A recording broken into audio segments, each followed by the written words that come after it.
Hello my dear friends, welcome back to this series on Genic education. हम general English for BPSC 2020 के बारे में discuss कर रहे हैं और हमने पहले लेक्चर में इडियम्स एंड फ्रेजेस में देखा था कुछ क्वेश्चंस को।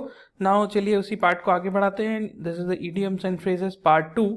सो चलिए सबसे पहला हमारा सवाल डिस्कस करते हैं। सो सवाल है at the drop of the hat, and options are as soon as it was spoken, done easily without any preparation, then done in an instant, and after something is done। तो चलिए समझते हैं कि कैसे हम इसका मीनिंग डिराइव कर सकते हैं। अब देखिए क्या कहता है हमारा इडियम कि at the drop of the hat. तो at the drop of the hat, अब आपको ये सोचना है कि लिटरली अगर हम बात करें तो हैट का जो ड्रॉप है वो कैसे होता है। So you know that hat, अगर आप फॉर एग्जांपल अगर अपने हाथ में एक हैट पकड़ा है और उसको जब अब आप ड्रॉप कर देंगे तो यू कैन सी कि instantly, instantly at the same moment जो है हैट ड्रॉप हो जाता है। वहाँ पे सोचने समझने का कुछ भी टाइम नहीं होता। ओके, सो कहीं ना कहीं eight the drop of hat represent करना चाहता है instantly at the same moment. Okay, तो यहाँ पर अगर हम मीनिंग डिसाइफर करें तो हमारे पास चार ऑप्शन है। देखिए पहला बोलता है as soon as it was spoken, तो बोलते से ही हो जाना। ओके, सो ये भी कहीं ना कहीं इंस्टेंटली कोई शो करता है, तो पॉसिबली ये हो सकता है। Second, done easily without any preparation. तो डन इजीली, तो ये टास्क इजी है या फिर डिफिकल्ट है, इस पॉइंट पे तो डिस्कशन हो ही नहीं रहा है। अल्टीमेटली डिस्कशन किस पे हो रहा है कि टाइम फ्रेम में वो कितनी जल्दी हो रहा है, कितनी धीरे हो रहा है। ओके, तो ये ऑप्शन तो बिल्कुल ही गलत है। Done in an instant, again ये भी एक रिलेटेबल ऑप्शन है जो कि पॉसिबल है, और क्योंकि ऑप्शन ए जो है वो भी हमें बोल रहा है कि done as soon as spoken, मतलब जैसे ही बोला वैसे हो गया, तो इंस्टेंटली था। और डन इन एन इंस्टेंट भी उसी चीज को रिप्रेजेंट करता है, तो ये भी एक पॉसिबल ऑप्शन है। ऑप्शन डी कहता है आफ्टर समथिंग इज डन। तो after something is done, again यहाँ पे एक टाइम फ्रेम की बात हो रही है, लेकिन कोई एक पर्टिकुलर एक्टिविटी के बाद दूसरी एक्टिविटी की बात कर रहा है। बट यहाँ पर अगर हम देखें तो it is saying that something is done in a very short interval of time. तो बहुत कम इंटरवल ऑफ टाइम में हो रहा है, इसलिए ये ऑप्शन भी पूरी तरह से गलत हम मानेंगे।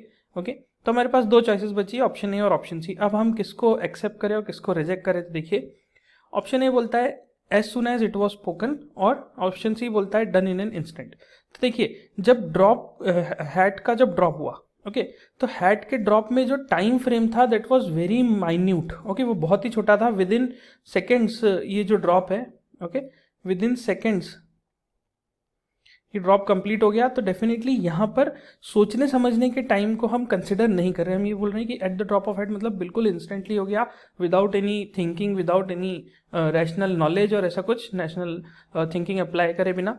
तो ऑब्वियस सी बात है कि जब यहाँ पे ये ड्रॉप ऑफ द हैट की बात कर रहा है, तो सिर्फ यहाँ पे ध्यान रखिए कि हैट जो है वो बहुत ही जल्दी गिर जाती है। आप कुछ बोलें उसके पहले हैट गिर जाती है। ओके, अगर हम थोड़ा सा इसको रिलेट करने चाहें तो ऐसी चीज़ जो कि विद इन सेकेंड्स हो रही है, ओके, वहाँ पे सोचने समझने का टाइम नहीं होता है, इसलिए बोलने वाला टाइम तो बिल्कुल भी नहीं होता है। ओके, सो इसीलिए करेक्ट ऑप्शन क्या होगा कि done in an instant. So done in an instant मतलब कि वहाँ पे सोचने का भी टाइम नहीं मिला, तो सोचने का टाइम नहीं मिला तो ऑब्वियसली बात है बोलने का टाइम तो कहाँ से मिलेगा। Okay, so at the drop of the hat means done in an instant, कि विद इन सेकेंड्स हो गया है। Okay, then next is keep at बे।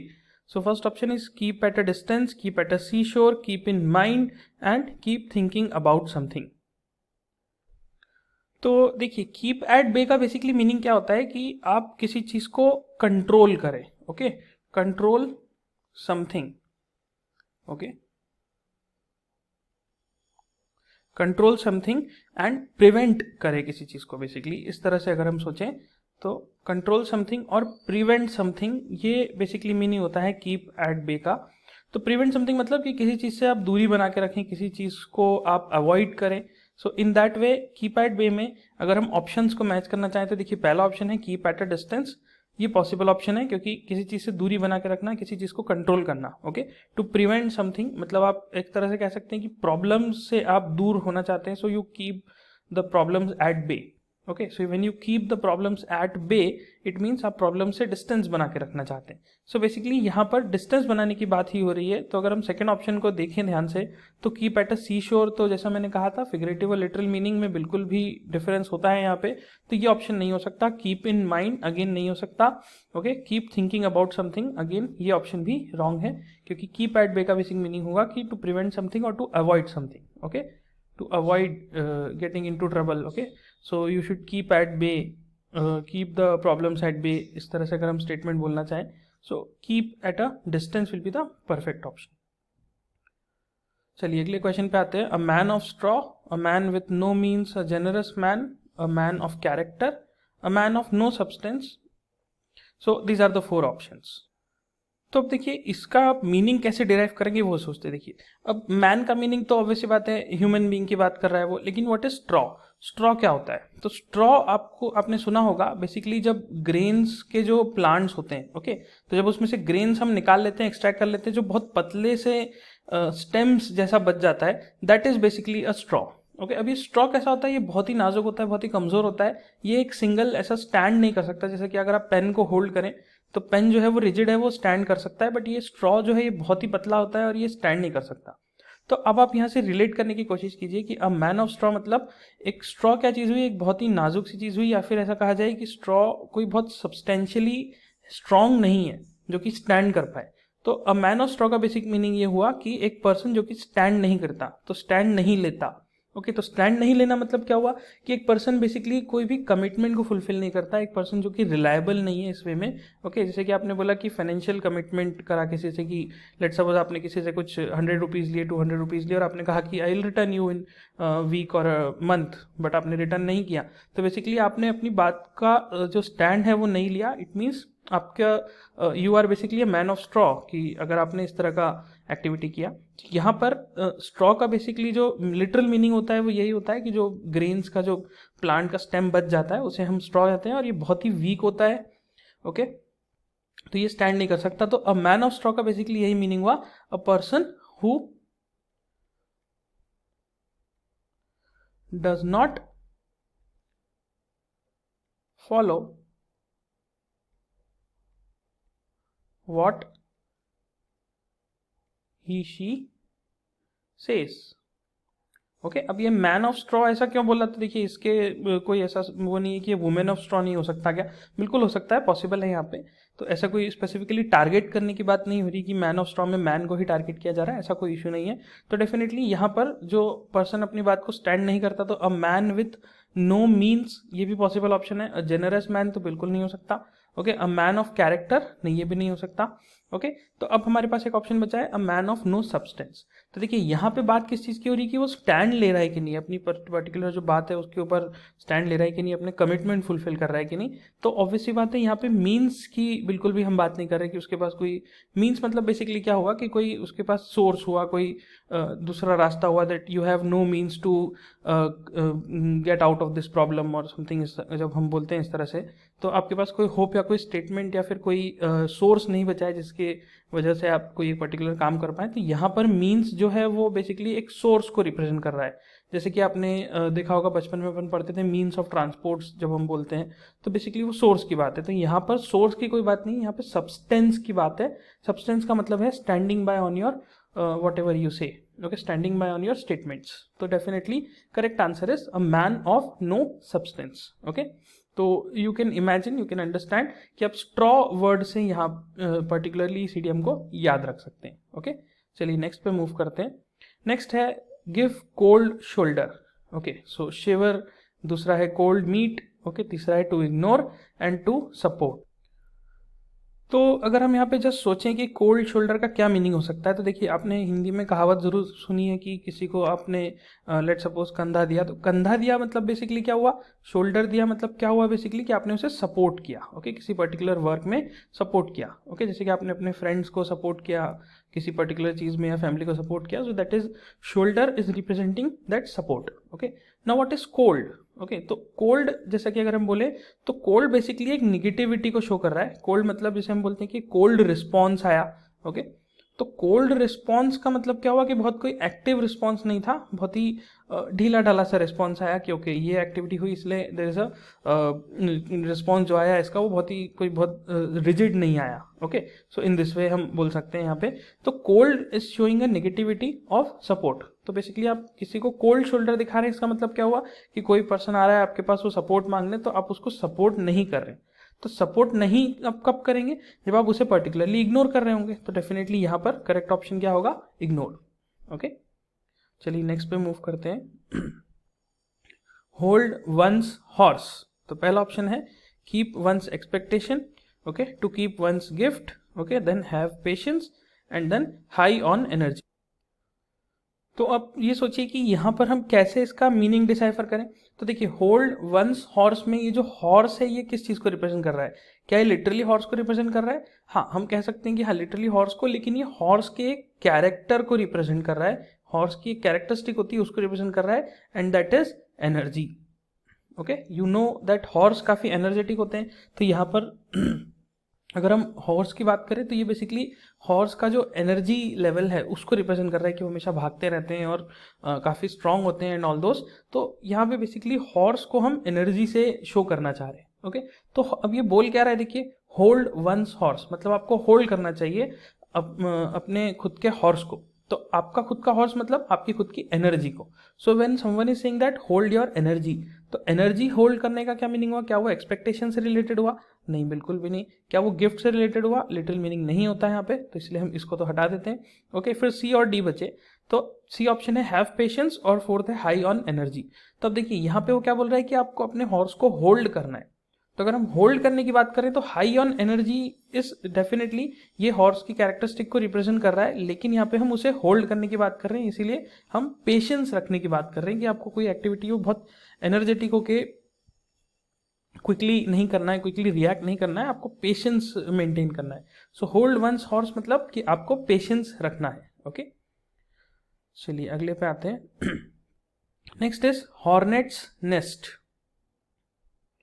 तो अब जब हम बात कर रहे हैं हॉर्नेट्स नेस्ट की, तो सबसे पहले तो ये सोचते हैं कि अच्छा हॉर्नेट क्या चीज़ होता है। तो देखिए, हॉर्नेट बेसिकली एक इंसेक्ट होता है जो कि बहुत ही ज़्यादा डेंजरस होता है, बहुत ही शार्प इसके डंक होते हैं, तो ये बहुत जल्दी से डंक मार देता है। ओके, सो बहुत ही शार्प डंक होता है और काफ़ी ज़्यादा पेनफुल इसके डंक होते हैं। तो हॉर्नेस्ट नेस्ट मतलब क्या होता है? नेस्ट मतलब जो उसका होम है। तो हॉर्नेस्ट का जो होम है वो कैसा है? वो बहुत ही ज़्यादा एक डेंजरस प्लेस है आपके लिए, बिकॉज हॉर्नेट्स नेस्ट में क्या होगा, अल्टीमेटली अगर आप उसको टच करने जाएंगे तो डेफिनेटली आपको चोट लग सकती है, वो बहुत जल्दी से डंक मार देगा। So it's a very harmful we can say insect. Okay, बहुत हार्मफुल इंसेक्ट होता है। तो ये हार्मफुल इंसेक्ट आपको हार्म ना पहुंचाए, इसलिए अपन क्या करते हैं कि हॉर्नेट्स का जो नेस्ट होता है उसको कोई भी टच नहीं करते, उसके घर को टच नहीं करते। सो डेफिनेटली अगर अपन मीनिंग पे जाएं, लिटिल मीनिंग पे, तो भी अपन यहाँ पे समझ सकते हैं कि हॉर्नेट्स नेस्ट में क्या मीनिंग हो सकता है अल्टीमेटली। क्या बी का हाउस होगा? नहीं, बी तो एक डिफरेंट ही इंसेक्ट है। ओके, वायलेंट सिचुएशन नहीं, यहाँ पे वायलेंस जैसा तो कुछ नहीं हो रहा। तीसरा, अ बिजी हाउस, तो डेफिनेटली बिजी हाउस इससे कहीं रिलेट नहीं कर रहा कि हॉर्नेट का जो घर है वो बिजी है नहीं है, we don't know about that. Okay, but हाँ definitely it's a very dangerous place जो कि बहुत ही रिस्की हो सकती है आपके लिए, बिकॉज अगर आप उसको हॉर्नेट के नेस्ट को टच करेंगे तो डेफिनेटली वो बहुत ईजिली आपको हार्म पहुंचा सकता है। ओके, अगर आप उसको कुछ नहीं करेंगे सो दैट इज कम्प्लीटली हार्मलेस, लेकिन अगर आप उसको किसी तरह का नुकसान पहुंचाने की कोशिश करेंगे सो डेफिनेटली वो बहुत जल्दी से डंक मार देता है। बहुत ही डेंजरस एक इंसेक्ट होता है, और जनरली ये लेटिन अमेरिका के रीजन्स में मिलता है। ओके, सो ये चीज़ आपको ध्यान रखनी है कि अपन यहाँ पे मीनिंग डायरेक्टली इसे निकाल सकते हैं कि ये बस हॉर्नेट से याद रखिए कि ये एक बहुत ही हार्मफुल इंसेक्ट है। तो डेफिनेटली हॉर्नेट का जो नेस्ट है वो आपके लिए एक डेंजरस प्लेस होगा। ओके, सो आई होप ये वाला इडियम क्लियर हुआ होगा। चलिए नेक्स्ट पे आते हैं, नेवर नेवर लैंड। तो नेवर नेवर लैंड का क्या बेसिकली मीनिंग होना चाहिए? देखिए, नेवर का और नेवर दो बार नेवर आ रहा है, तो मतलब एक तरह से ये जो चीज़ को निगेट करने वाली बात है इस पे बहुत ही ज़्यादा एम्फेसाइज दिया जा रहा है कि ये चीज़ कभी हो ही नहीं सकती। और लैंड मतलब क्या हुआ? लैंड मतलब कोई प्लेस हो गया, कोई एरिया हो गया, या फिर कोई एक तरह की what we can say world हो गया, दुनिया हो गई एक तरह से। ओके, तो जैसे आप माइंड में आपने बहुत सारे इमेजिनेशन बनाए होंगे, इमेजिनरी आपने लैंड्स क्रिएट की होंगी कि एक ऐसी प्लेस है जहाँ पे बहुत ही ईजिली बैंक लोन्स मिल रहे हैं। ओके, और आपको बिल्कुल भी वहाँ पे पढ़ाई नहीं करनी पड़ रही है और जस्ट ऐसे एग्जाम में सिलेक्शन हो जा रहा है, और बिना काम किए आपको सैलरी भी मिल रही है, सब कुछ फ्री का सैलरी मिल रहा है। ओके, तो इस तरह की प्लेसेस जो जैसे हमने इमेजिन किया, ये कैसा है? ये बेसिकली रियलिटी में नहीं आ सकती, मे बी पॉसिबल अगर आ जाए तो, बट इन जनरल अगर अपन देखें तो ये रियलिटी नहीं हो सकती। ये बेसिकली एक इमेजिनरी सिचुएशन है। ओके, कि आपको बिल्कुल ही फ्री में बैंक लोन मिल गया, आपको फ्री में सैलरी मिल रही है, आप बिना एग्जाम दिए क्लियर हो गए, सब कुछ पास भी हो गए और अच्छी जॉब भी लग गई है, बहुत सारे फैक्टर्स जो हम कंसिडर करते हैं। तो डेफिनेटली वो कैसी चीज़ है? वो एक इमेजिनरी सिचुएशन है। ओके, इमेजिनरी सिचुएशन है जो कि कभी रियल हो ही नहीं सकती। ओके, तो इसीलिए हम नेवर नेवर लैंड का बेसिकली क्या मीनिंग कहेंगे कि एक ऐसी जगह जो कि बिल्कुल एक ड्रीम लैंड है, एक वंडर लैंड जिसको हम बोलते हैं। ओके, सो इमेजिनरी सिचुएशन, या फिर हम इसको बोलें एक वंडरलैंड। ओके, तो इस तरह की जगह को हम बोलेंगे नेवर नेवर लैंड। और ये आप याद कैसे रख सकते हैं कि नेवर नेवर मतलब ये बहुत ही ज़्यादा एम्फेसाइज किया जा रहा है इन दोनों पर्टिकुलर नेवर पे। नहीं तो हम इसको नेवर लैंड भी बोल सकते थे, बट नेवर नेवर लैंड क्यों बोला कि ये कभी भी नहीं हो सकता ये चीज़। ओके, तो इस तरह की सिचुएशन, ऐसी सिचुएशन जो कभी भी नहीं आ सकती, पॉसिबल ही नहीं है, वो सिचुएशन को हम बोलेंगे basically never never land. Okay, let's suppose आपने इमेजिन कर लिया, लेट्स से कि आपने यहाँ से बॉल फेंका और किसी ने जुपिटर पे बॉल कैच कर लिया, आपने इस तरह का आपने ड्रीम लैंड इमेजिन कर रखा है, तो ये सिचुएशन नहीं आ सकती कभी, इसीलिए हम बोलेंगे कि हाँ definitely this is basically a dream land. Okay, worthless place नहीं हो सकता, बिकॉज यहाँ पे वर्थ की कोई बात नहीं हो रही, यहाँ पे सिर्फ एक इमेजिनेशन की बात हो रही है। यूजलेस प्लेस, अगेन ये भी नहीं हो सकता। और आइडियल प्लेस, ओके ऐसा सॉरी आइडियल प्लेस,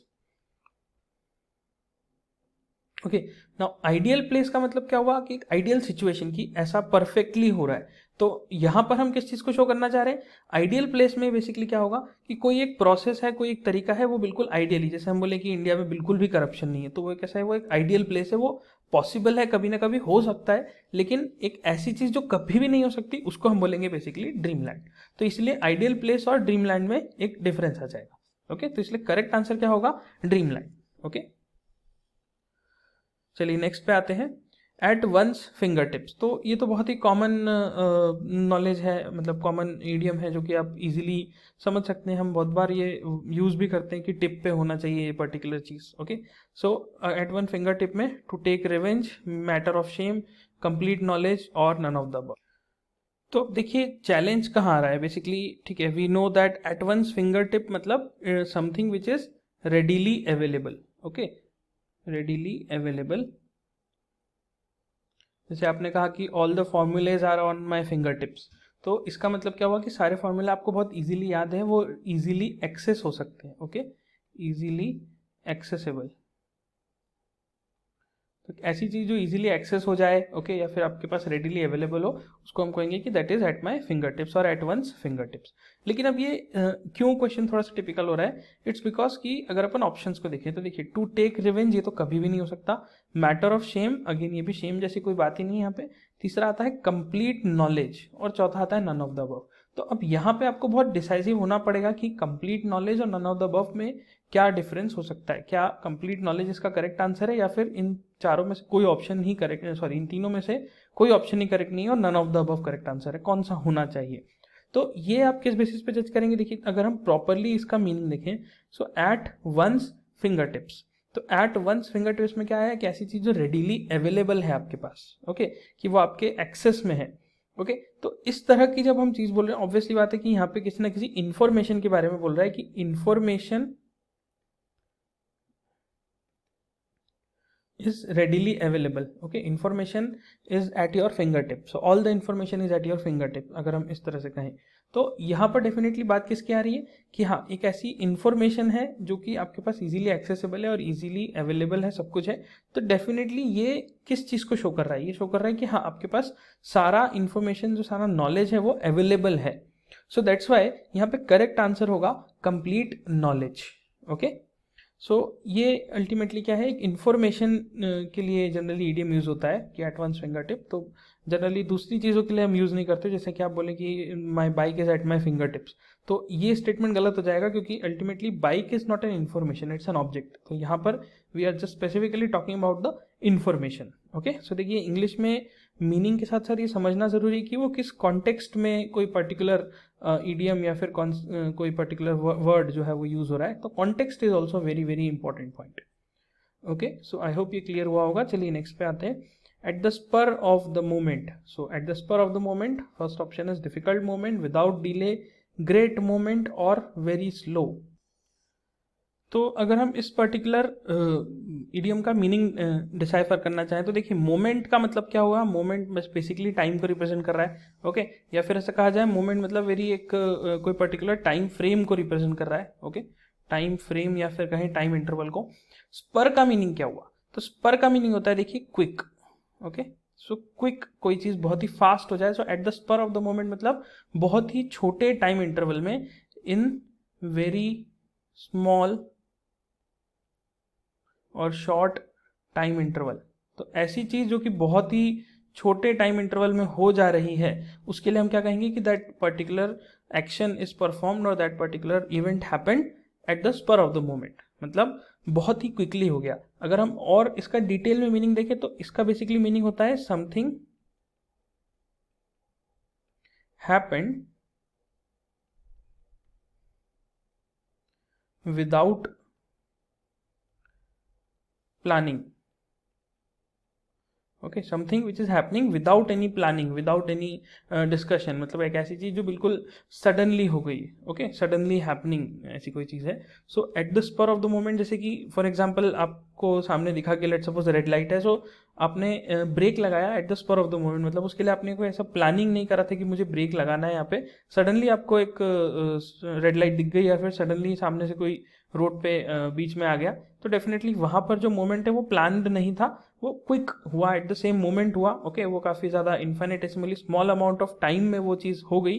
तो इसीलिए हम कहेंगे कि at the spur of the moment मतलब एक ऐसी चीज जो कि विदाउट एनी डिले कंडक्ट हो गई। ओके, सो यहाँ पे कोई डिफिकल्ट मोमेंट नहीं था, ये सिचुएशन डिफिकल्ट है या नहीं है ये बात पे कमेंट नहीं हो रहा है। ओके, दूसरा option, sorry C option, great moment. तो ग्रेट मोमेंट जैसे यहाँ पे कोई डिफाइन नहीं हो रहा है कि मोमेंट की क्वालिटी कैसी है, उसके बारे में हम कोई डेफिनेशन नहीं दे रहे। वेरी स्लो, अगेन ये तो पूरी तरह से गलत है, क्योंकि स्पर का बेसिकली मीनिंग होगा कि क्विक, तो कोई चीज क्विकली हो गई, सो दैट मीन्स वो at the spur of the moment complete हो गई। ओके, चलिए नेक्स्ट इडियम पे आते हैं। ब्लैक शीप, तो देखिए ये वापस से इडियम रिपीट हुआ है। अब ये क्यों रिपीट हो रहा है, बिकॉज मैंने आपको जैसे पहले भी कहा था कि मोस्टली जो मैं क्वेश्चंस ले रहा हूँ वो पास्ट ईयर पेपर के हैं और जो रिपीटेडली आ चुके हैं। तो ब्लैक शीप जो है वो कई बार पूछा गया एग्जाम में, कई बार आया है, तो डेफिनेटली ये बहुत ही ज़्यादा इंपॉर्टेंट है। और ऐसा नहीं है कि सेम ही क्वेश्चन आ गया, ये मल्टीपल मीनिंग के साथ आया है, डिफरेंट डिफरेंट पर्टिकुलर ऑप्शंस के साथ ये क्वेश्चन रिपीट हुआ है। ओके, तो ऐसा नहीं कि आपने एक बार एक क्वेश्चन में रट लिया उसको आंसर को, तो फिर आप हर बार लगा सकते हैं, आपको सोचना पड़ेगा थोड़ा सा। तो ब्लैक शीप मतलब एक ऐसा पर्सन जो कि डिसरेप्यूटेबल है किसी ग्रुप में। ओके, तो चलिए ऑप्शन देखते हैं। A person regarded as a disgrace, तो एक डिसग्रेस मतलब कि बिल्कुल भी वो एक्सेप्टेबल नहीं है पर्सन, उसको एक बहुत ही बुरी नज़र से देखा जाता है कि ये पर्सन अच्छा नहीं है। ओके, देन दूसरा ऑप्शन, एन अगली पर्सन। तो देखिए यहाँ पे किसी के लुक्स पे कमेंट नहीं हो रहा है, यहाँ पे बेसिकली किसी के कैरेक्टर पे कमेंट करने की बात हो रही है, तो ये वाला ऑप्शन तो बिल्कुल ही गलत है। लकी पर्सन, तो ये तो हो ही नहीं सकता क्योंकि निगेटिविटी है। Then D option, an unlucky person, तो अब वो पर्सन लकी है या अनलकी है उससे क्या फर्क पड़ता है, अल्टीमेटली वो डिसरेप्यूटेबल है। ओके, तो यहाँ पर black sheep is showing that disreputation of that person. Okay, तो इसीलिए unlucky person is also a wrong answer, so correct answer will be a person regarded as a disgrace, okay, who is a disreputable and not very much famous, or we can say एक जो person group में बहुत ही ज़्यादा बदनाम है जिसको हम बोले। Okay, so that is the person who is representing a black sheep of that group. Okay, चलिए नेक्स्ट पे आते हैं। To end in smoke, okay, so पहला ऑप्शन है to excite great applause, to ruin oneself, to make completely understand, और to overcome someone. तो अगर हम यहाँ पे देखें तो सबसे पहली ये चीज़ क्या बोलता है, टू एंड, तो एंड वर्ड पे एक एम्फेसाइज दिया जा रहा है यहाँ पे कि कोई चीज़ खत्म हो रही है। ओके, और स्मोक मतलब कोई चीज़ धुएं में खत्म हो रही है, तो धुएं में खत्म होना मतलब क्या हुआ, basically something which is burned. Okay, जो कि जल गई है पूरी तरह से। अब देखिए कोई चीज़ को मुझे खत्म करना है तो मैं क्या करूंगा, कागज़ को या फिर किसी भी चीज़ को मैं उसको बर्न कर दूंगा, तो बर्न करूंगा तो क्या होगा, अल्टीमेटली वो धुआं बन के रह जाएगा। ओके, तो एक तरह से हम क्या बोलेंगे कि टू एंड इन स्मोक का मतलब जिसका एंड जो था वो बिल्कुल स्मोक में हो गया। अब जो स्मोक में एंड हुआ है, क्या वो एंड अच्छा है, नहीं, that is a negative emotion, एक निगेटिव कमेंट है यहाँ पे हम शो करना चाह रहे हैं कि टू एंड इन स्मोक मतलब कोई चीज बहुत बुरी तरह से खत्म हुई है। Okay, something which is destroyed, okay, और something which is destroyed very badly. Okay, जो कि बहुत ही बुरी तरह से खत्म हुई है, ऐसी कोई चीज़ की अगर हम बात कर रहे हैं तो हम कहेंगे कि that particular thing ended in smoke. Okay, कि फॉर एग्जांपल आपने एग्जाम दे के आए और आपका पेपर बहुत ही बुरा गया है, बहुत ही ज़्यादा खराब हुआ है, सो डेफिनेटली नहीं होगा ऐसा, बट फिर भी मान लीजिए अगर आपका पेपर बहुत खराब हुआ है तो what you will say that my exam ended in smoke. Okay, because वो बहुत ही ज़्यादा बुरी तरह से खराब हुआ है। तो एक तरह से हम क्या बोलेंगे कि ये एक नेगेटिव इमोशन है, तो ग्रेट, एक्साइट, अप्लॉज, ये वाला तो कोई वर्ड आना ही नहीं चाहिए, पूरी तरह से रॉन्ग है कंप्लीटली। फिर टू मेक कंप्लीटली अंडरस्टैंड, तो अगेन यहाँ पे भी अंडरस्टैंडिंग की तो कोई बात ही नहीं आ रही है।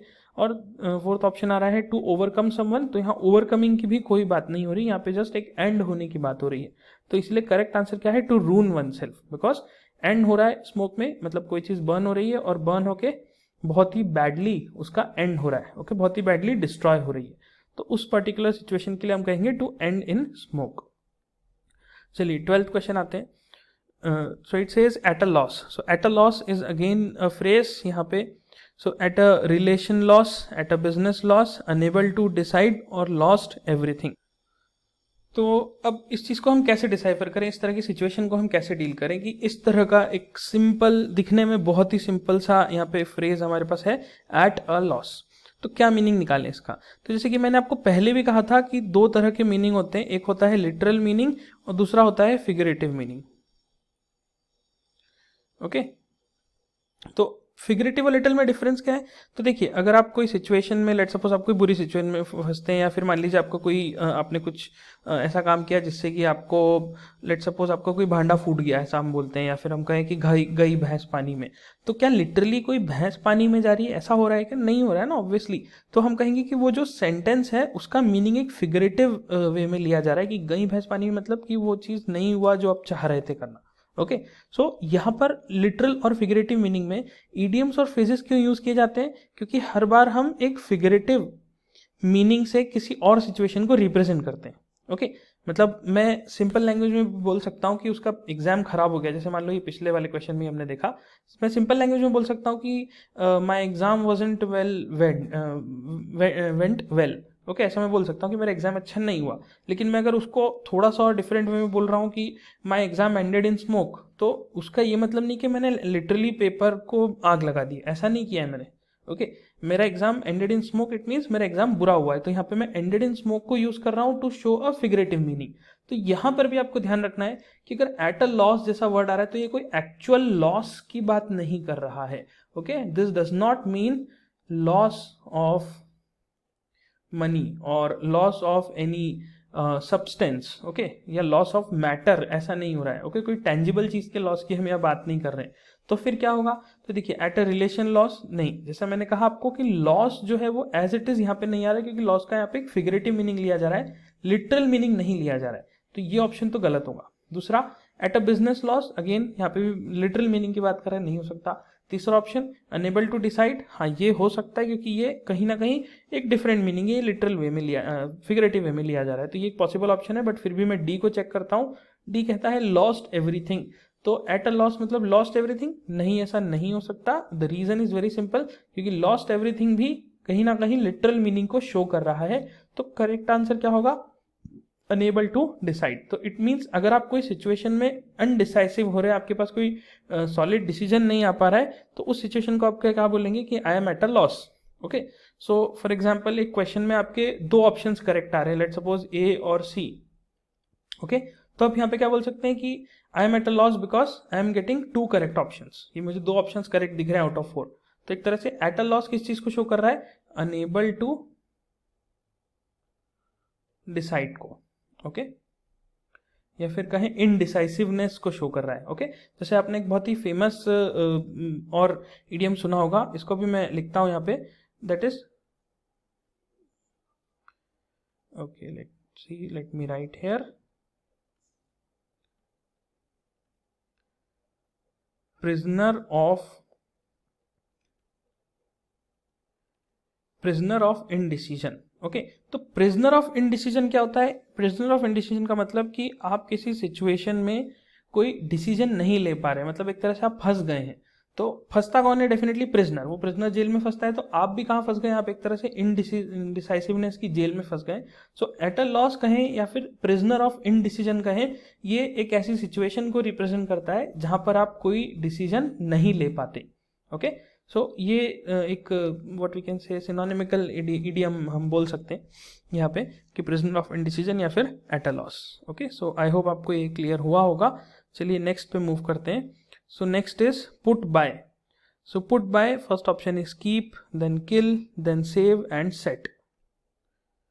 तो पुट बाय का देखिए क्या मीनिंग हो सकता है, सबसे पहले सोचें तो पुट मतलब तो रखना होता है, ठीक है। अब बाय का देखिए दो तीन मीनिंग्स हो सकते हैं। एक तो ग्रामेटिकली अगर हम देखें तो बाय आफ्टर समथिंग को रिप्रेजेंट करने की कोशिश करता है, ओके। और वैसे अगर देखें पुट बाय, तो पुट बाय का मतलब है कीप असाइड, ओके। तो अब देखिए जैसा मैंने आपको कहा था लिटरल मीनिंग नहीं होगा कभी भी, तो पुट बाय का अगर मीनिंग होता है, एक्चुअल मीनिंग जो होता है वो कीप असाइड होता है, साइड में रख देना होता है, तो डेफिनेटली कीप वर्ड तो नहीं हो सकता। किल हो सकता है क्या? नहीं, किल भी नहीं हो सकता। फिर सेव और सेट दो ऑप्शन बचे। तो देखिए अगर आप किसी चीज को साइड में रख रहे हैं, जैसे फॉर एग्जाम्पल मैं बोलूँ कि you put by your pocket money every month, you put by 20% of your pocket money every month, okay, और you put by your 20% of salary every month. तो आप बेसिकली क्या कर रहे हैं, आप अपनी 20% सैलरी या 20% पॉकेट मनी को साइड में रख रहे हैं। साइड में रख रहे हैं मतलब बेसिकली आप उसे सेव करना चाह रहे हैं, आप बेसिकली सेविंग करना चाह रहे हैं, ओके। तो दैट्स वाई यहाँ पर पुट बाय का रियल मीनिंग क्या निकलेगा फिगरेटिव वे में अगर देखें तो that is save something, okay. So you put by your salary every month, ऐसा अगर हम बोले you put by 30% of your salary every month, तो basically you are saving your 30% salary. तो कई सारे मीनिंग इसमें बन सकते हैं, ओके मतलब कई सारे सेंटेंसेस इसमें फॉर्म हो सकते हैं। जैसे फॉर एग्जांपल मैं कहूँ कि I have put a few 100 pounds by for a rainy day, मतलब मैं एक बहुत ही बुरी सिचुएशंस के लिए मैं ऐसा 100 पाउंड्स हर बार रख देता हूँ, $100 रख देता हूँ, ओके। तो इस तरह की सिचुएशन में हम पुट बाय को यूज़ करते हैं। तो यहाँ पर बिल्कुल कंफ्यूज करने के लिए आपको कीप भी दिया हुआ था और सेव भी दिया था, लेकिन क्योंकि लिटरल मीनिंग नहीं होता है इसलिए कीप को हमने कैंसिल कर दिया, okay. So I hope this is clear. Next पे आते हैं bore away, then first option is dug up, get bored, won और passed time। तो कैसे इसका हम मीनिंग डिसाइफर करें, चलिए समझते हैं। सबसे पहले हम बोर वर्ड को देखते हैं। तो बोर वर्ड क्या शो करता है, क्या वो बोर हो जाने वाला बोर शो करता है? नहीं, बोर बेसिकली शो करता है खोदना, ओके, कि आप गड्ढा खोद रहे हैं जैसे, ओके, जैसे बोरिंग होता है तो बोरिंग में वो क्या कर रहे हैं, बेसिकली गड्ढा खोद रहे हैं, बहुत बड़ा सा टनल बना रहे हैं। तो बोर अवे मतलब गड्ढा खोद दिया। तो बोर अवे रिप्रेजेंट कर रहा है कि आपने कोई टास्क को कंप्लीट कर दिया है, okay. So it is basically representing some completion of a task. तो आपने किसी टास्क को कंप्लीट कर दिया है तो हम कहेंगे कि हाँ you have board away that task, ठीक है। अब जैसा मैंने कहा लिटरल मीनिंग नहीं होता, तो गड्ढा खोदना यहाँ पे वो बोर अवे जब बोल रहा है तो डेफिनेटली डगअप जो है वो तो बिल्कुल ही गलत है। गेट बोर्ड नहीं, ये वो वाला बोर तो नहीं है यहाँ पे। तो फिर क्या हो सकता है, सी ऑप्शन है वन या फिर पास्ड टाइम। तो क्या यहाँ पे टाइम को पास करने की बात हो रही है? नहीं, यहाँ पे किसी टास्क को कंप्लीट करने की बात हो रही है। जैसे कि आपने फॉर एग्जांपल कोई कंपटीशन है गड्ढा खोदने की, तो आपने गड्ढा कंप्लीट खोद दिया और सबसे पहले खोद दिया, तो क्या करा आपने, एक तरह से आपने टास्क को कंप्लीट कर दिया। जो जीतने का टास्क था आपका गेम का वो आपने कंप्लीट कर दिया। तो यहाँ पर बोर अवे बेसिकली शो करना चाहता है एक winning situation, okay, winning situation. क्यों? क्योंकि आपने जब कोई टास्क कंप्लीट किया तो डेफिनेटली आपको एक विनर जैसी फीलिंग आती है, ओके। तो बोर अवे में जब आपने कोई गड्ढा खोद दिया तो खोदने के बाद जो आपको विनिंग वाली फीलिंग आ रही है, विनर वाली फीलिंग आ रही है, उस सिचुएशन को रिप्रेजेंट करने के लिए हम बोर अवे वर्ड को यूज कर सकते हैं, ओके। तो यहाँ पर फॉर एग्जाम्पल देखा जाए आउट ऑफ 4 ऑप्शंस तो हमारे पास C option is the best possible suited option, जो कि शो करता है कि बोर अवे का मतलब हुआ कि yes you have won some situation, okay. So bore away means winning situation और won the particular task, okay. चलिए नेक्स्ट पे आते हैं, टू ईट अवे, ओके। तो अब यहाँ पे जरा सोचिए, टू ईट अवे मतलब खा लिया, किसी चीज को कंप्लीट कर दिया। तो ईट मतलब तो डेफिनेटली खाना खाना होता है, तो खाना होता है, और ईट अवे मतलब उसे कंप्लीट कर देना होता है, okay, complete the task, okay. तो अब आप देख सकते हैं, देखिए दोनों ही ईडियम जो है वो कहीं ना कहीं कंप्लीशन से रिलेटेड है, लेकिन जो पहला वाला ईडियम था बोर अवे वो रिप्रेजेंट करता था एक विनिंग सिचुएशन को, और जो नेक्स्ट ईडियम है वो टास्क की कंप्लीशन को जरूर रिप्रेजेंट कर रहा है, लेकिन वो किसी विनिंग सिचुएशन को रिप्रेजेंट नहीं करता, ओके। यहाँ पर कोई विनिंग वाली सिचुएशन रिप्रेजेंट नहीं होती। तो अगर हम ऑप्शन देखें तो टास्क कंप्लीट करना तो बिल्कुल क्लियरली हमें दिखता है कि ईट अप जो है ये ईट और ईट वर्ड आ रहा है, तो ये हो सकता है, बिल्कुल भी नहीं हो सकता। Again the same reason I am giving, figurative meaning की बात हो रही है, लिटरल मीनिंग की बात नहीं हो रही। तो यहाँ पर जो बेस्ट पॉसिबल सूटेड ऑप्शन है दैट इज फिनिश, कि आपने किसी टास्क को फिनिश कर दिया, ओके। तो ईट अवे मतलब कंप्लीट करना या फिर कहा जाए फिनिश कर देना, ओके। चलिए नेक्स्ट पे आते हैं, to drive home. Now to drive home, so पहला ऑप्शन क्या है, back to original position, to emphasise, और to return to place of rest, और टू फाइंड वंस रूट। तो चलिए सोचते हैं जरा। तो देखिए यहाँ पे ये हो सकता है कि आपको कन्फ्यूजन क्रिएट हो बहुत सारा, क्योंकि टू ड्राइव होम के बहुत सारे मीनिंग हमारे माइंड में आ सकते हैं कि टू ड्राइव होम मतलब एक तो लिटिल मीनिंग हो गया कि घर की तरफ चले जाना। ओके, तो वो वाला ऑप्शन तो बिल्कुल ही गलत हो जाएगा, जो भी ऐसा रिप्रेजेंट कर रहा होगा कि you are actually driving to home. ऐसा कोई ऑप्शन जो कि कुछ अलग रिप्रेजेंट कर रहा है, डिफरेंट रिप्रेजेंट कर रहा है, लेकिन और वो रिलेटेड दिख रहा है। For example to drive home में मुझे ये भी लग सकता है कि हाँ बैक टू ओरिजिनल पोजीशन, क्योंकि मेरा ओरिजिनल पोजीशन क्या है, घर। ओके, तो मैं कहीं पे भी अगर निकलता हूँ, कोई काम के लिए निकलता हूँ, तो डेफिनेटली मैं वो काम खत्म करके बैक टू होम आ रहा हूँ। तो मैं कह सकता हूँ कि हाँ I am coming back to home. लेकिन अगर आप ध्यान से सोचें तो ये जो ओरिजिनल पोजीशन पे आने वाली बात है, ये भी एक लिटरल मीनिंग ही हुआ। ओके, तो टू ड्राइव होम में अगर हम बोलें कि टू ड्राइव होम मतलब कि आप घर की तरफ चले गए, घर पे पहुंच गए, ओके, घर की तरफ निकल गए, तो अल्टीमेटली आप क्या कर रहे हैं, आप अपनी ओरिजिनल पोजीशन पे जा रहे हैं। तो ओरिजिनल पोजीशन पे जाने की जहां पे बात होगी, डेफिनेटली वो चीज़ नहीं होगी। तो पहला ऑप्शन डेफिनेटली गलत है, क्योंकि ये लिटरल मीनिंग को शो कर रहा है। दूसरा ऑप्शन टू एम्फेसाइज, तो देखिए बिल्कुल हमें साफ दिखता है कि इसके लिटरल मीनिंग में टू एम्फेसाइज और टू ड्राइव होम के लिटरल मीनिंग में कोई रिलेशन नहीं है, दोनों बिल्कुल अलग अलग है। ठीक है, तो ये कहीं ना कहीं ऑप्शन करेक्ट हो सकता है। तीसरा ऑप्शन देखें, to return to place of rest. Okay, तो जब टू ड्राइव होम बोला तो रिटर्न टू प्लेस मतलब क्या हुआ, अगेन एक लिटरल मीनिंग की बात हो रही कि हाँ हम ड्राइव करके किसी प्लेस पे जा रहे हैं। ओके, या फिर हम कोई शांतिपूर्वक जगह पे जाने की कोशिश कर रहे हैं। ओके, तो अगेन ये भी लिटरल मीनिंग है, इसलिए इसको भी गलत कर दिया। तीसरा option to find one's root, तो टू फाइंड वंस रूट मतलब टू फाइंड हिज ओरिजिन, मतलब अगर आप मान लो कि आपका ओरिजिन ढूंढने निकल जाते हो, लेट सपोज जो अर्ली मैन के केव्स है वहां पे ढूंढने लग जाते हो, या फिर आपको मान लीजिए आप अलग सिटी में रहते हो और आप अपने घर पे जाते हो, विलेज जहाँ पे भी होगा, तो वहां पे जब आप जाते हो तो बेसिकली वो भी क्या हुआ, एक तरह से ड्राइविंग टू होम ही हुआ।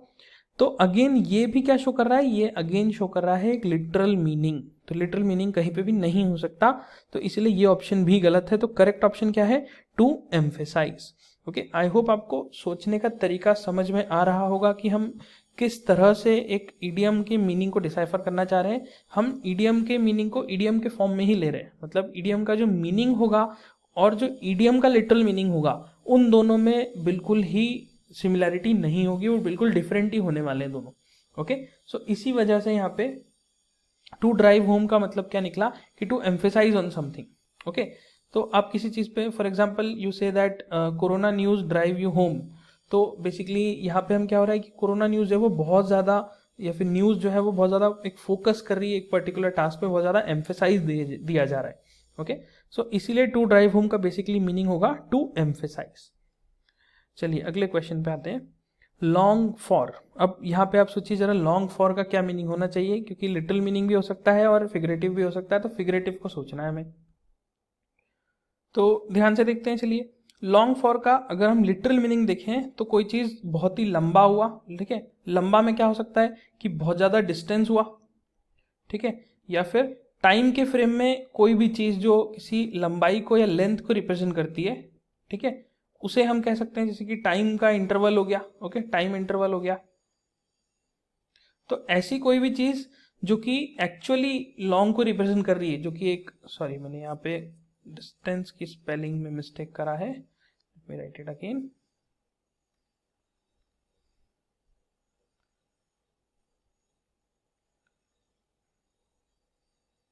ओके, तो कहीं ना कहीं ये बात किसकी करना चाह रहा है, लॉन्ग फॉर्म में लिटरल मीनिंग में देखें तो ये लेंथ की बात कर रहा है।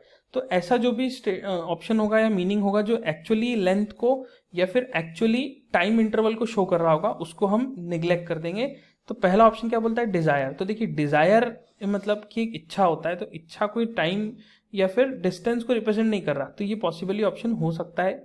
सेकेंड ऑप्शन पे है लॉन्ग, तो लॉन्ग मतलब अगेन एक लंबाई की बात कर रहा है, तो ये अगेन एक लिटरल मीनिंग पे चला गया, तो ये गलत हो गया। फार, तो जब हम फार की बात करते हैं तो ये भी कहीं ना कहीं डिस्टेंस से रिलेटेड है, तो फार ऑप्शन भी गलत हो जाएगा। तीसरा फोर्थ ऑप्शन है एज। तो देखिए एज भी क्या है, टाइम इंटरवल को डिफाइन करना चाह रहा है, तो ऑब्वियसली बात है as will not be a correct option. तो करेक्ट आंसर क्या हुआ, desire. Okay, so long for का बेसिकली मीनिंग क्या हुआ कि एक जो इच्छा है या फिर डिजायर है, तो basically means to have a let me write it again. Okay, so to have a desire, तो कोई डिजायर होना, कोई विश होना, ओके या फिर ऐसा कहा जाए कि to let suppose crave for something. ठीक है, अब देखिए क्रेव मतलब क्या हो गया कि किसी चीज के लिए आप बहुत ज्यादा एक तड़प रहे हैं बहुत ज्यादा, for example you are craving for food, so you desire for food, okay so you are asking long for food. इस तरह से हम इसको स्टेटमेंट को क्रिएट कर सकते हैं। ओके, सो आई होप ये this question is clear. Next पे आते हैं, to be well off. Okay, so to be well off पहला ऑप्शन है quite far away, to be in a comfortable circumstances, distant या फिर अनरिलेटेड। तो किस तरह से हम इसका मीनिंग डिसाइफर करें, देखिए टू बी वेल ऑफ में वेल का बेसिकली क्या मीनिंग होता है, वेल मतलब कि आप स्वस्थ हैं, ठीक है ना, आप कहेंगे कि हाँ I am well, means I am all well. इस तरह से जब हम बोलते हैं तो ऑल वेल बेसिकली हम क्यों बोलते हैं, क्योंकि हम कहना चाहते हैं कि हाँ we are in a good situation, we are comfortable, we are you can say we are healthy. Okay, तो डेफिनेट सी बात है, यहाँ पे वेल रिप्रेजेंट करना चाह रहे हैं कहीं ना कहीं आपके एक हैप्पीनेस को या फिर आपकी कंफर्टेबल सिचुएशन को रिप्रेजेंट करना चाह रहा है। तो डेफिनेटली क्वाइट फार अवे तो इससे रिलेटेड ही नहीं है, बिल्कुल ही डिफरेंट वर्ड है यहाँ पे, तो ये कहीं ना कहीं इससे बिल्कुल अनरिलेटेड वर्ड है, तो इसको हटा देते हैं। दूसरा ऑप्शन है to be in a comfortable situation, comfortable circumstances, definitely this is possible. ठीक है, नाउ तीसरा ऑप्शन है डिस्टेंट। ओके, तो देखिए टू बी वेल ऑफ में ऑफ का कहीं ना कहीं मीनिंग है कि एक दूरी बनाने की बात कर रहा है, तो इसीलिए फर्स्ट ऑप्शन को भी हमने निग्लेक्ट करा और थर्ड ऑप्शन को भी हम निग्लेक्ट करेंगे क्योंकि लिटरल मीनिंग नहीं चलेगा। ओके, देन फोर्थ ऑप्शन है अनरिलेटेड, तो देखिए ऑफ जो है वो अनरिलेशन को भी रिप्रेजेंट करता है, तो इसीलिए अनरिलेटेड भी ये नहीं हो सकता, तो to be in comfortable circumstances is the correct option. So अगर आप कहते हैं किसी को कि यू आर वेल ऑफ, तो इसका मतलब है कि आप ये बताना चाह रहे हैं that you are very much you can say rich, okay you are very prosperous, okay और you are like well to do, जिसको हम बोलते हैं कि that person is very well to do. तो वेल टू डू बोला जाए या फिर वेल ऑफ बोला जाए, ओके वेल टू डू, तो वेल टू डू या वेल ऑफ बोला जाए, this is basically representing the rich और द अमाउंट ऑफ मनी, और when you say that you are well off, you are well to do, it means you have lot of money. तो यहाँ पर ultimately वो money से represent किया जाता है, मनी का रिलेशन में ये इडियम को यूज किया जाता है। ओके, चलिए नेक्स्ट पे आते हैं, trump up. So trump up basically first option is encourage, second is fabricate, third is trump card and fourth is break. तो चलिए समझते हैं कि ट्रम्प अप का बेसिकली क्या मीनिंग हुआ। तो देखिए लिटरली अगर हम देखें तो एज सच ट्रम्प का जो मीनिंग होता है वो बेसिकली क्या होता है, ट्रम्प का मतलब होता है ऑफ हाईएस्ट वैल्यू या फिर रैंक। ओके, सो ट्रम्प जैसा हम बोलते हैं कि तुरुप का इक्का बोलते हैं, जैसे कि हम ट्रम्प बेसिकली क्या मीनिंग हुआ कि ट्रम्प कार्ड जिसे हम बोलते हैं, कई बार आपने सुने होंगे वर्ड, तो ट्रम्प कार्ड या फिर ऐसा क्यों बोलते हैं, ट्रम्प क्यों यूज करते हैं, because it represents the highest value और रैंक, किसी हाईएस्ट रैंक को हाईएस्ट वैल्यू को रिप्रेजेंट करने के लिए इस पर्टिकुलर वर्ड को यूज किया जाता है। ओके, सो ट्रम्प अप का लिटरल मीनिंग क्या होगा, किसी चीज की वैल्यू को इंक्रीज कर देना या फिर किसी चीज की वैल्यू को बढ़ा दिया गया। ओके, तो डेफिनेटली यहाँ पर ट्रम्प अप का लिटरल मीनिंग अगर हम देखें तो ट्रम्प अप का मतलब कि किसी एक पर्टिकुलर चीज की वैल्यू को इंप्रूव कर दिया गया या बहुत हाईएस्ट वैल्यू पे उसको पहुंचा दिया गया है। ओके, तो अगर हम लिटरल मीनिंग से देखें तो एनकरेज, क्या ये एनकरेज कुछ हो सकता है, फॉर एग्जाम्पल मैं अगर ऐसा बोलूँ कि आपका जो मॉरल है उसको मैंने बूस्ट कर दिया है, उसको बहुत हाई वैल्यू पे पहुंचा दिया है, तो अगेन ये लिटरल मीनिंग हुआ, तो this is a false option. दूसरा ऑप्शन आता है फैब्रिकेट, तो फैब्रिकेट एक अनरिलेटेड है यहाँ पे, तो हो सकता है कि ये मीनिंग हो यहाँ पे, बट ये वी आर नॉट श्योर, हमें अभी पूरी तरह से इसका मीनिंग क्लियर नहीं है। तीसरा ऑप्शन है ट्रम्प कार्ड, तो डेफिनेटली ट्रम्प कार्ड तो लिटरली रिप्रेजेंट कर रहा है इसको हाईएस्ट वैल्यू को, हाईएस्ट रैंक को रिप्रेजेंट कर रहा है किसी गेम में, तो ये तो बिल्कुल भी नहीं हो सकता। एंड देन फोर्थ ऑप्शन आता है ब्रेक। ओके, तो अब देखिए यहाँ पे अगर हम ट्रम्प अप का हिंदी में एक्चुअल मीनिंग देखें तो ट्रम्प अप का हिंदी में एक्चुअल मीनिंग होता है बहाने बनाना। ओके, बहाने बनाना, ये इसका एक्चुअल मीनिंग है, बहाने बनाना। तो अब आप सोचिए, जब हम बोल रहे हैं कि ट्रम्प अप का मीनिंग हुआ बहाने बनाना, तो बनाना बेसिकली क्या हुआ कि आप कुछ सिचुएशन है, फॉर एग्जांपल आपको सुबह क्लास के लिए जाना है, कोचिंग के लिए जाना है, और आप बहाने बना रहे हैं कि ना आई एम नॉट वेल, या फिर मेरे साइकिल में हवा नहीं है, या फिर मेरा पैंट गीला है, या कुछ भी XYZ बहाना दे रहे हैं। तो ये बेसिकली आप क्या कर रहे हैं, आप वहाँ पे फैब्रिकेट कर रहे हैं। ओके, आप वहाँ पे क्या कर रहे हैं, फैब्रिकेट कर रहे हैं कोई ना कोई false reasons. Okay, you are fabricating the reasons. तो अल्टीमेटली ट्रम्प अप का मीनिंग क्या हुआ, बनाना, या फिर कहा जाए बहाने बनाना। तो फैब्रिकेट जो वर्ड है वो मल्टीपल वे में यूज होता है। पहला यूज होता है कि फैब्रिकेट, जैसे हम फैब्रिकेटर को बोलते हैं, तो वो क्या करते हैं, जो आयरन पे काम करते हैं, जैसे जो वो जाली बनाते हैं या फिर सीढ़ी बनाते हैं, दे आर बेसिकली फैब्रिकेटर्स। वो क्या करते हैं, वो आयरन का फैब्रिकेशन कर रहे हैं। ओके, और इसका जो फिगरेटिव मीनिंग है वो फैब्रिकेट का, वो एक नेगेटिव सेंस में यूज होता है, जिसमें हम ये कहते हैं कि किसी चीज को फैब्रिकेट किया जा रहा है, मतलब किसी फॉल्स सिचुएशन को बनाया जा रहा है। जैसे कि ये बहुत ज़्यादा क्रिमिनल एक्टिविटी में आपने जो CID या फिर इस तरह के जो शो आप देखते होंगे उसमें आपने सुना होगा, ये फैब्रिकेट वर्ड जो है वो जनरली रिप्रेजेंट करता है कि एक फॉल्स सिचुएशन को, ओके, फॉल्स सिचुएशन को क्रिएट करना। ओके, एक फॉल्स सिचुएशन आपने जो बनाई है उसे शो करता है। तो इसीलिए यहाँ पे ट्रम्प अप का जो मीनिंग जो सब मैंने कहा बहाने बनाना, इट मीन्स ये रिप्रेजेंट कर रहा है फैब्रिकेट को। ओके, चलिए नेक्स्ट पे आते हैं, apple pie order. So apple pie order, first is in random order related to fruits packing. तो देखिए मैं सिर्फ ऑप्शन रीड कर रहा हूँ, अभी तो मैंने मीनिंग डिस्कस भी नहीं किया है। बिल्कुल क्लियरली मुझे पता चल रहा है कि एप्पल पाई ऑर्डर का meaning related to fruits packing नहीं हो सकता, क्योंकि ये लिटरल मीनिंग की बात नहीं होगी। ओके, तो फ्रूट, एप्पल एक फ्रूट होता है और लिटरली यहाँ पे भी फ्रूट की बात हो रही है, तो ये तो कभी भी नहीं हो सकता। ओके, तीसरा option related to dry fruits, okay, related to dry fruits packing, ये भी बिल्कुल नहीं हो सकता क्योंकि लिटिल मीनिंग की बात कर रहा है। और फिर ऑप्शन डी है इन परफेक्ट ऑर्डर। तो देखिए दो ऑप्शन है मेरे पास, रैंडम ऑर्डर और इन परफेक्ट ऑर्डर। तो इन दोनों में से कोई एक करेक्ट है। तो एप्पल पाई ऑर्डर कहीं ना कहीं या तो रैंडम ऑर्डर होगा या फिर परफेक्ट ऑर्डर होगा। और आप ये भी देख सकते हैं कि रैंडम ऑर्डर और परफेक्ट ऑर्डर एक दूसरे के बिल्कुल ऑपोजिट है। ओके, तो हम कैसे जज करें कि क्या इसका मीनिंग रैंडम ऑर्डर होना चाहिए या फिर इसका मीनिंग परफेक्ट ऑर्डर होना चाहिए। तो देखिए एप्पल पाई क्या चीज़ है, सबसे पहले तो सोचिए, एप्पल पाई एक बेसिकली डिश है। ओके, क्या ये डिश कोई बहुत ही इनफेमस डिश है? नहीं, ये बहुत ही एक फेमस डिश है। ओके ओके, अब क्योंकि ये एक फेमस डिश है और साथ में ये एक स्वीट डिश भी है। ओके, तो क्या आपको लगता है कि कोई स्वीट डिश एक रैंडम या फिर निगेटिव चीज को रिप्रेजेंट कर रही होगी? नहीं, डेफिनेटली। तो यहाँ पर स्वीट डिश की जब हम बात कर रहे हैं तो ये एक पॉजिटिव सेंस क्रिएट कर रहा है यहाँ पे। इसीलिए एप्पल पाई ऑर्डर का मीनिंग कभी भी रैंडम ऑर्डर नहीं हो सकता, क्योंकि रैंडम तो एक तरह से क्या हुआ, निगेटिव हो गया।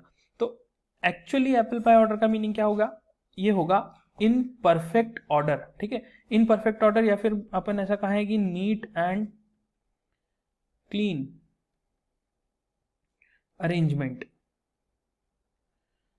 ओके, मतलब एक बहुत ही प्रॉपर, एक क्लीन अरेंजमेंट या फिर एक डिसिप्लिन्ड ऑर्डर, जिसे हम कहें कि प्रॉपर ऑर्डर में कोई चीज जमी हुई है। तो ये अल्टीमेटली डिराइव कहाँ से हुआ है? देखिए ये पहले बहुत जो फ्रेंच सेलर्स होते थे, ओके, फ्रेंच सेलर्स जो होते थे